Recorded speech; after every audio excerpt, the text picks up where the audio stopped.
ওকে, শুরু করছি আমরা। স্ক্রিনটা শেয়ার দিয়ে নিই না। আচ্ছা দেখেন, আমরা লাস্ট দেখেছিলাম হচ্ছে এই পর্যন্ত। তো গেস পোস্টার পর্যন্ত তো আমরা কম্পিটিটর ব্যাকলিংস, আমরা কেউ অ্যাকচুয়ালি কম্পিটিটরকে খুঁজে পেতে পারি সেটা দেখছি। তো কম্পিটিটর খুঁজে পাওয়ার জন্যে আমি সবচেয়ে সহজ জায়গাটা দেখাই দিই।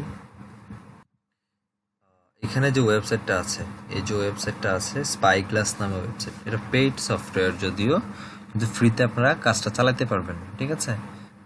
তো আমার কম্পিটিটররা আমরা কি কোথায় থেকে ব্যাকলিং করেছে সেটা পেইড টুল দিয়ে এইচরেফ থেকে দেখতে পারি, ঠিক আছে? কিন্তু এইচরেফ তো সবার কাছে থাকে না, তাই না? আর স্পাইগ্লাস থেকে আমরা ব্যাকলিং দেখতে পারি, কোন কোন জায়গা থেকে ব্যাকলিং আসছে, কি হয়েছে, আবার ফ্রিতে দেখতে পারি।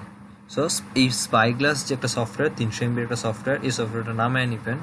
নামায় নিলে যেটা হবে যে এই সফটওয়্যারের মধ্যে আপনি যে ওয়েবসাইট বা এক্স্যাক্টলি যে ইউআরএলটা দিবেন, এই ইউআরএল এর মধ্যে কত পরিমাণ ব্যাকলিঙ্ক আসছে, কোথায় থেকে ব্যাকলিঙ্ক আসছে, do follow backlink, no follow backlink, কোন সোর্স থেকে আসছে, কোন অ্যাঙ্কর টেক্সটের মাধ্যমে আসছে, সবকিছু ইন ডিটেইলস আপনাকে বলে দিবে। ইভেন আপনি ডেটাগুলো ফ্রিতেই ডাউনলোড করতে পারবেন। এখন তাহলে ফ্রি আর পেডের মধ্যে পার্থক্য কি?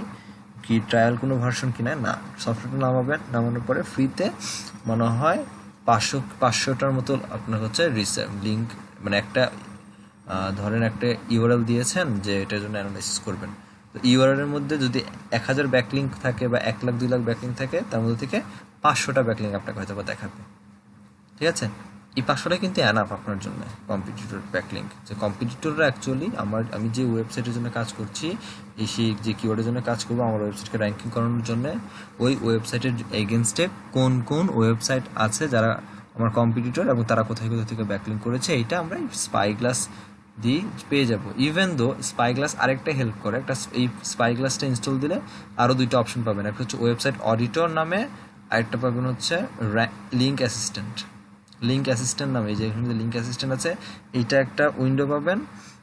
আবার হচ্ছে এসিও স্পাইগ্লাসটাও পাবেন, মেবি র্যাঙ্ক ট্র্যাকার বা হচ্ছে এসিও ওয়েবসাইট অডিটর, এই দুইটার একটা পাবেন।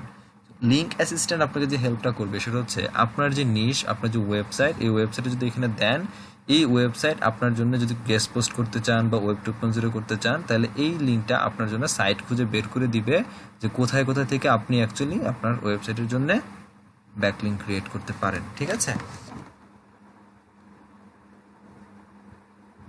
তো এই হচ্ছে একটা প্লাস পয়েন্ট এখানে আছে আমাদের কাছে। এই গেল।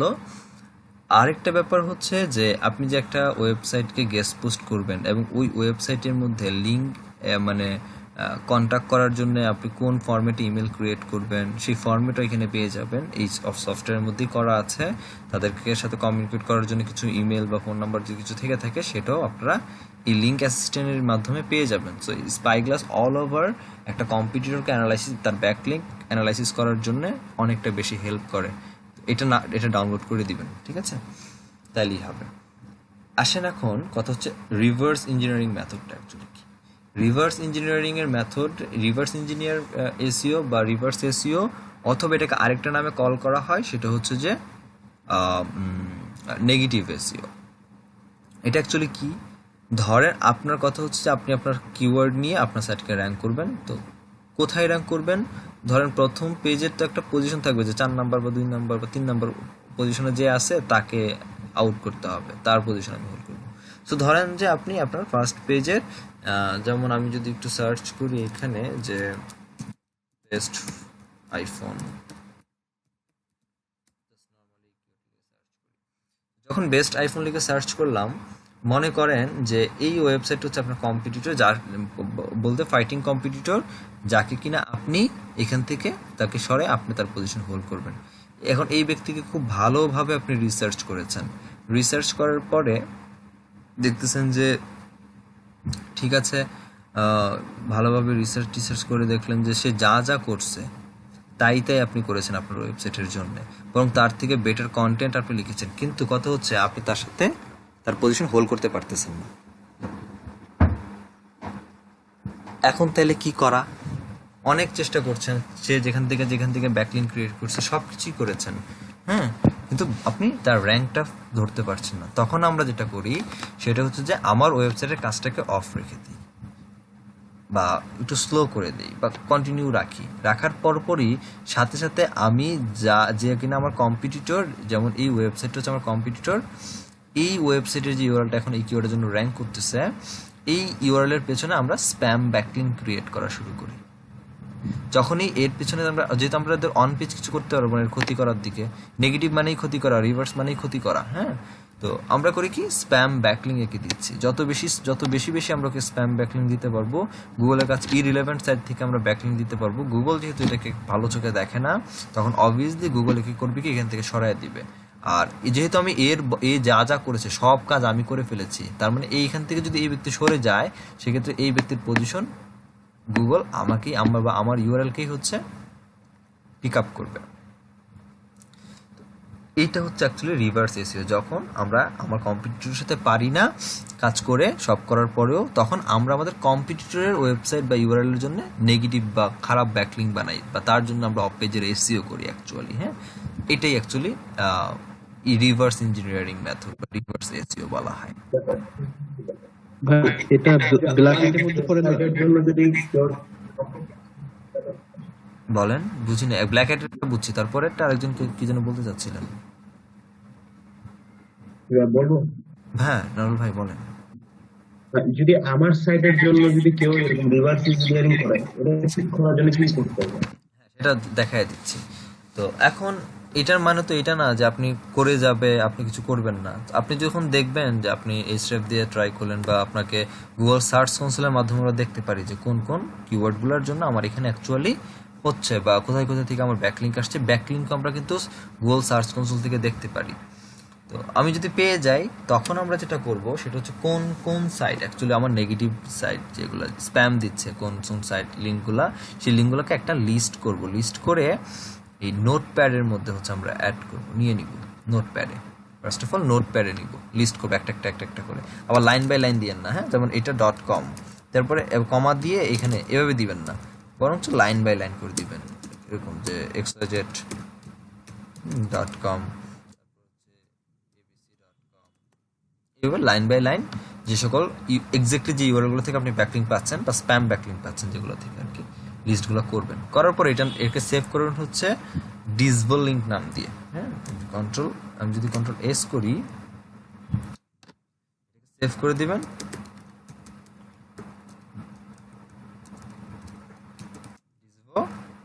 লিঙ্ক এই নামে, এটাকে টিএক্সটি ফাইলে সেভ করবেন।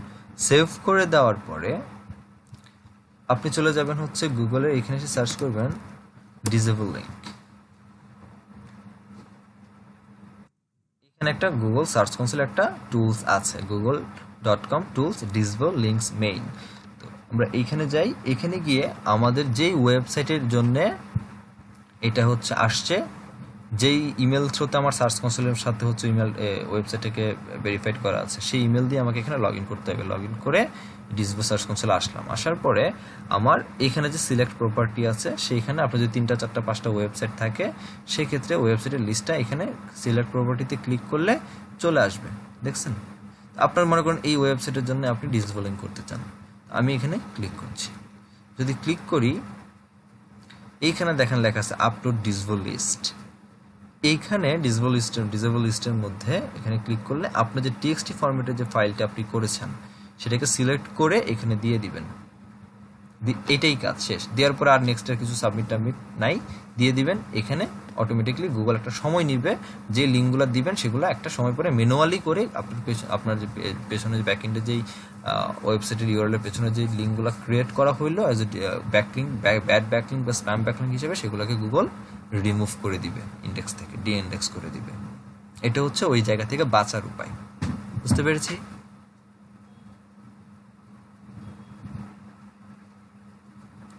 নুরুল ভাই বুঝেছেন?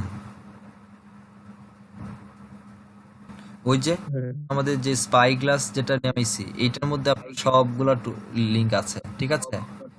কোন কোন জায়গা থেকে সবগুলোকে একসাথে এক্সপোর্ট করা যায়। এক্সপোর্ট করে এক্স্যাক্টলি ওই লিঙ্কটাকে কপি করে নিয়ে এসে এখানে বসায় দিই। কথা হচ্ছে এক্সেল থেকে আপনি নোটপ্যাডে দিবেন, এই সার্চ বুঝতে পারছি ভাই। এক্সেল মানে টিএক্সটি ফরম্যাট যেটা বা নোটপ্যাড যেটা, এটা সাপোর্ট করে অ্যাকচুয়ালি। হ্যাঁ, এটা দিয়ে দিবেন। আচ্ছা, এরপর হচ্ছে প্রবলেম এন্ড সলিউশনের ক্লাস আপনাদের। এত কিছু কোনো প্রবলেম কি আছে? এতদিন পর্যন্ত যা শিখেছি অফ পেজ অন পেজ সব কিছু মিলে যা কিছু শিখেছি, কোনো প্রবলেম কি কারো আছে?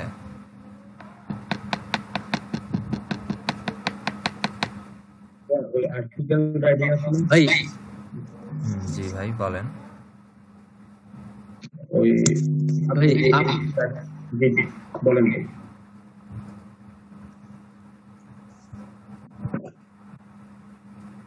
হ্যালো, জি বলেন। জি কি বলবো? বলেন। সেটা হচ্ছে ওই আর্টিকেল রাইটিং এর ক্লাস এখানে আমরা আপনি যে মেথডটা দেখাচ্ছেন ওটা দিয়ে কি ভাই মানে পরিপূর্ণভাবে করতে পারবো আমরা ওয়েবসাইট কে বা র্যাঙ্ক করাইতে পারবো বা আমার মানে এটা তো ক্লাস কম হয়ে গেছে না, আমি আর্টিকেল রাইটিং এর উপর বিশাল বিশাল বড় বড় ক্লাস দিচ্ছি আমাকে একটু বুঝায় বললে ভালো হয় ভাইয়া। আপনি যে মেথডটা দেখালেন ওটা ফলো করে আরেকটা ক্লাস নিয়ে ভালো হবে। আর্টিকেল রাইটিং এর উপর আরেকটা ক্লাস চাচ্ছেন? এখন আমাদের যেটা আছে সেটা হচ্ছে যে অ্যাকচুয়ালি 15 নম্বর, হ্যাঁ, এসইও রিপোর্টিং। আমরা অ্যাকচুয়ালি রিপোর্টিংটা কীভাবে করব? ভালো কথা, আমি কাজ করেছি, আমি কাজ জানি, খুবই সুন্দর কথা, আমি কাজ জানি, কিন্তু কাজ করার ক্ষেত্রে আমরা কীভাবে কাজ করব বা ক্লায়েন্টকে কীভাবে অ্যাকচুয়ালি রিপোর্ট কাজের জন্য সেটা দরকার। তো আমি এক কাজ করি, আপনাদের স্যাম্পল সহ যে কাজগুলো অ্যাকচুয়ালি কীভাবে করতে হয় দেখাও দিচ্ছি, পাশাপাশি স্যাম্পলগুলো আপনাদের স্কাইপি গ্রুপে দিয়ে দিচ্ছি, আমি কালেক্ট করে রাখেন, কাজ করেন আপনারা অন পেজ এসইওর ক্ষেত্রে। অন পেজ এসইও করার সময় আমাদের তো হচ্ছে রিপোর্ট দিতে হবে। এখন অন পেজের ভ্যারিয়েশন দুই রকম হয়। কীরকম? একটা হচ্ছে যে মনে করেন আপনাকে যখন অন পেজ, আপনি যখন একটা ওয়েবসাইটের জন্য অন পেজ এসইও করবেন, সেটা হতে পারে ক্লায়েন্টের কন্টেন্টকে আপনি অপটিমাইজ করবেন, বা আপনি ইউএসড এসইও প্লাগইনস হতে হচ্ছে তার টাইটেল ডেসক্রিপশনকে চেঞ্জ করবেন। তার একটা ছিল, আপনি এখন এটাকে অপটিমাইজ করবেন, বা টাইটেল বা তার ওয়েবসাইটে যে পার্মা লিঙ্ক আছে, তার ওয়েবসাইটে যদি জেসন অ্যাড করতে হয় বা স্কিমা মার্কআপ যেটা আমরা বলি সেটা যদি করেন, ইমেজগুলোকে যদি আপনি অপটিমাইজ করেন বা ইমেজ অ্যাড করেন, তো এটা তো আপনার করতে হবে। করার পরে অন পেজে করছেন, তো করার আগে একরকম ছিল, করার পরে আরেক রকম হবে, পার্থক্য অবশ্যই আসবে। তো এই কাজটা যখন রিপোর্ট দিবেন যে অন পেজ, আসলে আমরা অফ পেজের ক্ষেত্রে লিঙ্কগুলো আমরা ইয়েতে দিয়ে দিতে পারি, এক্সেল শিট সাজায় সাজায় দিয়ে দেবো, এটা ঠিক আছে। অন পেজের ক্ষেত্রে আপনারা অন পেজ এইভাবে বানাবেন। যেমন এটা একটা দেখান, আমি একটা পেজের জন্য 6টা পেজ ক্রিয়েট করে দিয়েছিলাম, এবং 6টা পেজের মধ্যে টোটালি হচ্ছে আমরা 6টা পেজের মধ্যে তার হচ্ছে আমি তার পেজ বানানোর পরে তার টাইটেল অ্যাড করেছি, মনে করেন টাইটেল অপটিমাইজ করেছি, সেটা মার্ক করে দিবেন যে টাইটেল অপটিমাইজ করেছেন, কোথায় অপটিমাইজ করেছেন দিয়ে দিবেন। আমি দুইটা দেখাচ্ছি, দুই ধরনের অন পেজের রিপোর্ট দেখাবো, এটা হচ্ছে একটা রিপোর্ট দেখেন। তারপরে আমি যখন তার কন্টেন্টের উপর কাজ করেছেন, কন্টেন্টের কোথায় কোথায় প্যারাগ্রাফ কী কী দিয়েছেন সেটা দিয়েছেন, ইমেজ কি জিও ট্যাগ করেছেন কি করেন নাই সেটা মেনশন করে কোথায় ইমেজ দিয়েছেন সেটার একটা স্ক্রিনশট নিয়েছেন। তারপরে এই পেজের জন্যই বা এই পোস্টের জন্য আপনি যেই মেটা ডেসক্রিপশন বা টাইটেলের যে এসইওতে অপটিমাইজ করেছেন সেটার কি কি আপনি মেটা ডেসক্রিপশন লিখেছেন বা কি স্ল্যাগ দিয়েছেন বা পারমানেন্ট লিখেছেন বা টাইটেল কি দিয়েছেন সেটা আপনি এভাবে দিয়ে দিবেন।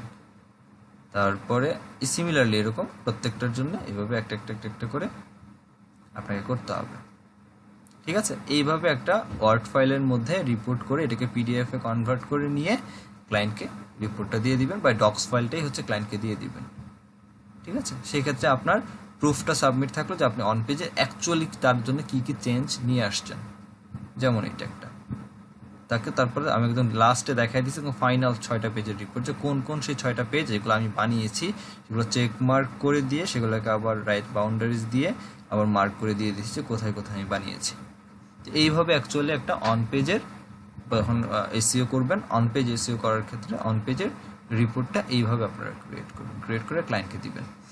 আচ্ছা, তো এইটা গেল একটা রিপোর্ট, নিজের প্র্যাকটিক্যালি প্র্যাকটিসটা হবে, পাশাপাশি হচ্ছে যে আপনি কাজটাও অ্যাজ এ স্যাম্পল বা রিপোর্ট হিসেবে ক্রিয়েট করে নিজের কাছে রেখে দিলেন। যেমন এই রিপোর্টটা বানানোর আগে আমি কি করেছি, এই প্রত্যেকটা ইমেজ আমি আগে নিচ্ছি, ঠিক আছে। ইমেজগুলো নিয়ে এগুলো একটা আলাদা আলাদা নাম করে তারপরে এগুলো নিয়ে একটা ফাইল আমি বানাইছি। ভাই আপনার কি ফুল সাইট অডিটের এটার জন্য আরেকটা অন পেজ এসে করছি। এখানে কি করছি দেখেন, before adding contained in home page, তার মানে তার হোম পেজে কোনো কন্টেন্ট ছিল না, তার আগে তার পেজটা দেখতে কেমন ছিল।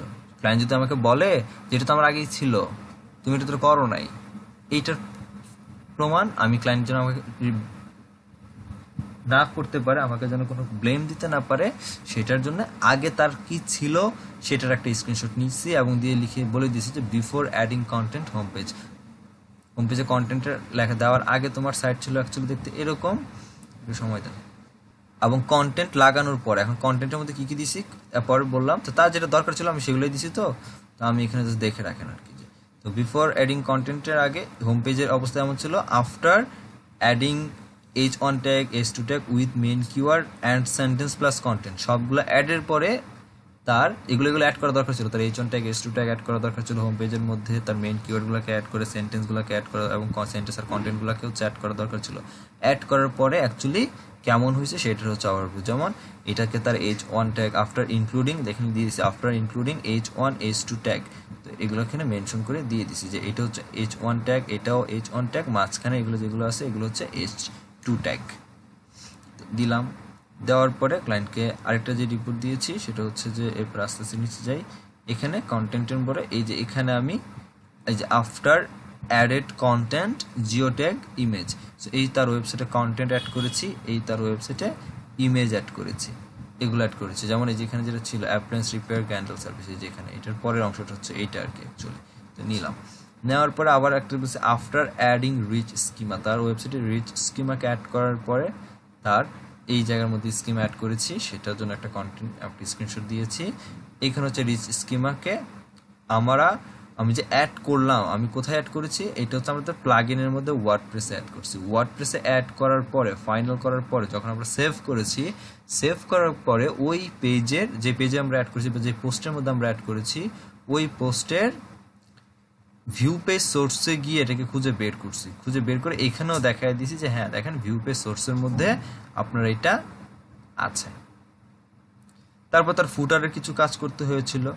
সো ফুটারের মধ্যে এখানে বলা আছে হোম পেজ কন্টেন্ট সাইজ আমি কি করেছি, আমার হোম পেজের কন্টেন্টের সাইজ আমি কত দিয়েছি, তার হাইট কত রেখেছি, কোন ফন্টে আমি রাখছি, সেটাও আমরা এখানে ইন্সপেক্ট এলিমেন্ট দিয়ে করে তাকে দেখায় দিয়েছি চেঞ্জ করার পরে যে এই কাজগুলো আমি তোমার এখানে করেছি। তারপর এই যে এইটা স্ক্রিনশটটা কিসের আসছে, এটা আসছে এই যে আমরা রিচ স্কিমাকে অ্যাড করেছি এখানে, এই যে রিচ স্কিমা এখানে আমরা অ্যাড করলাম। অ্যাড করার পরে অ্যাকচুয়ালি এটা কোথায় দেখাচ্ছে তার সাইটের, সেটা হচ্ছে এই সাইটটা হচ্ছে তার ফুটার এরিয়াতে দেখাচ্ছিল, এইখানে এই যে এইখানে মার্ক করে দিয়েছি এবং লিখে দিয়েছি রিচ স্কিমা ইন ফুটার।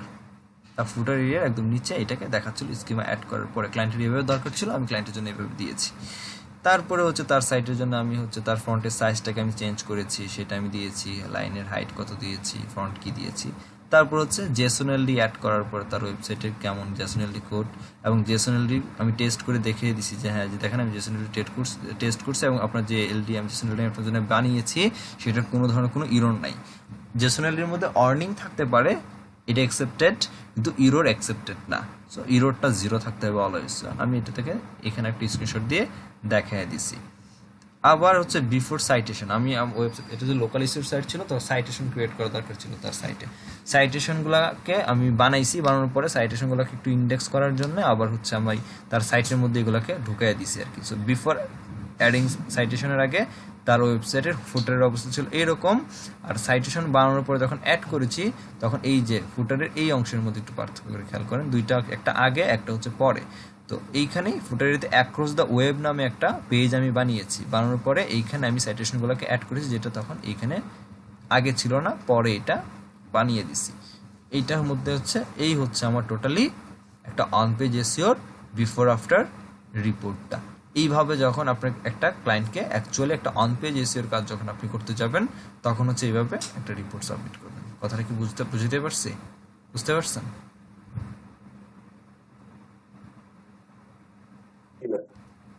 আচ্ছা, এটা আপনাদের দিয়ে দিচ্ছি।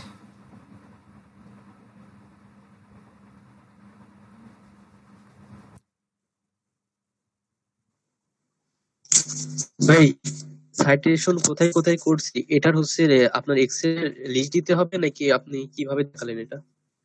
এক্সেলের লিঙ্ক তো আলাদাভাবে দিছি, কিন্তু আমি যে তার সাইটেশনগুলোকে, তার কথা ছিল সাইটেশনগুলোকে আমার সাইটের মধ্যেই বসায় দাও, কোথাও না কোথাও বসাও।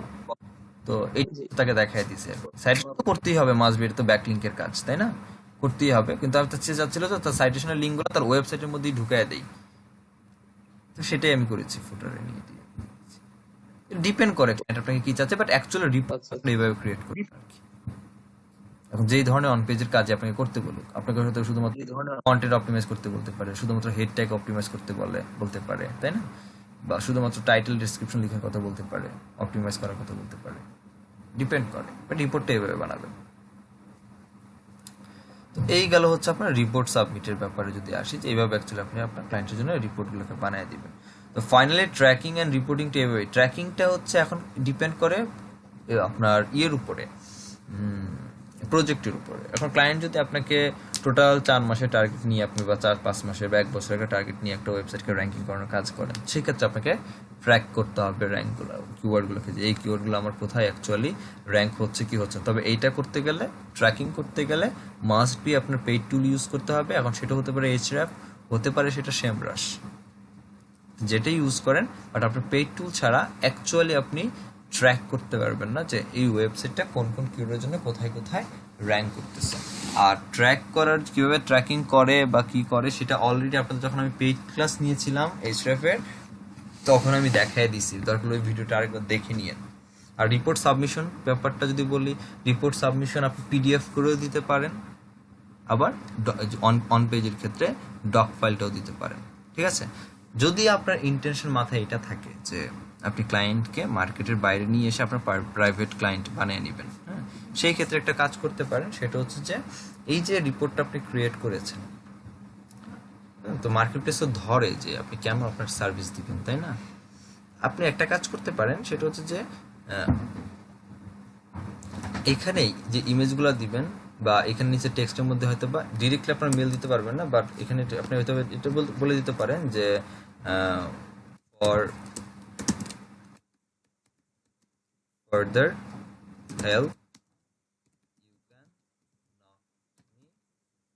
For further help